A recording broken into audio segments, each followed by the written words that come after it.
Now, folks, as we discussed in a recent episode, the Pentagon views China's militarized space programs as a serious threat to the United States.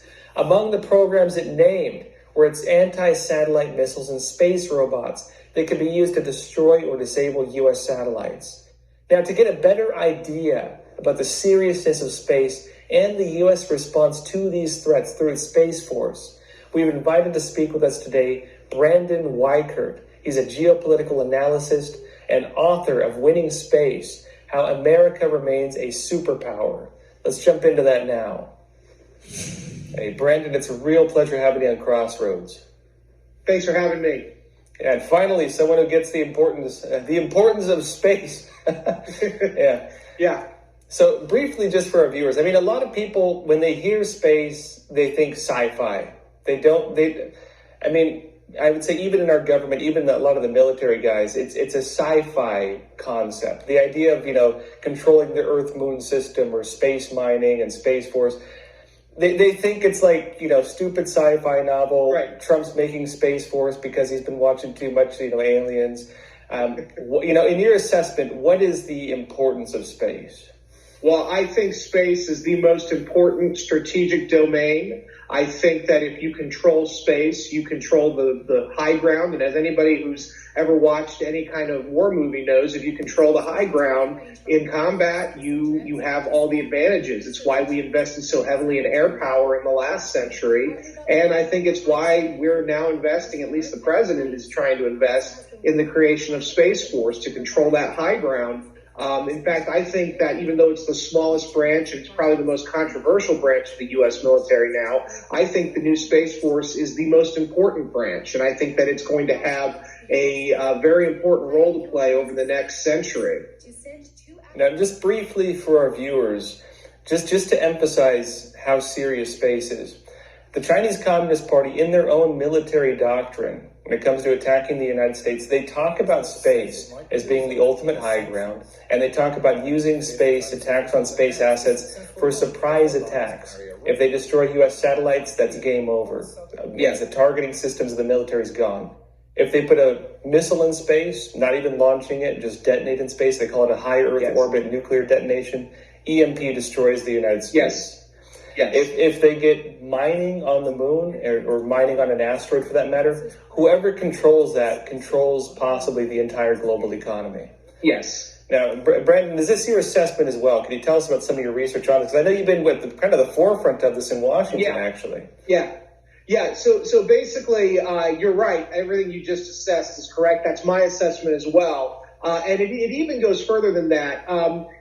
Even something as simple as getting Chinese astronauts, taikonauts, to Mars before American astronauts would be a huge win in the national prestige race. Right now, China is trying to bill itself as the real global superpower in innovation, high-tech innovation, the new base of the knowledge economy, the next hub of the new industrial revolution. And something as simple as getting a few people on Mars, even if it's for a day, would be a huge win for them to keep getting talent from around the world and investment from around the world to go into China rather than in the West.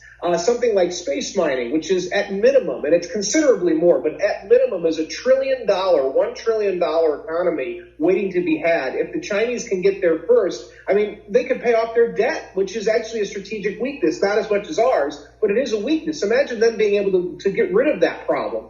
They could potentially pioneer new research. They could be the forefront. And then in terms of the satellites, as you mentioned, yes, the Chinese as well as the Russians have a strategic doctrine of targeting American satellites to make our forces at sea, on land, in the air, and in cyberspace even deaf, dumb, and blind. And that would, of course, mean that in the case of China, they could attack Taiwan with relative impunity. Russia thinks they could attack Eastern Europe with relative impunity as well. It's the same logic. And targeting the satellites, that's the Achilles heel to America's military superpower. In fact, just recently, the Chinese reusable spacecraft came back to Earth. But before it came back to Earth, it launched a secondary object into orbit. And I believe it's what we call in the space community a space stalker, which is a small co-orbital satellite that tailgates our larger systems in orbit, like the wideband global SATCOM or other sensitive American satellites, and it could actually push those satellites out of their orbits, which would basically be a space Pearl Harbor, rendering our forces deaf, dumb, and blind on the lower terrestrial domains.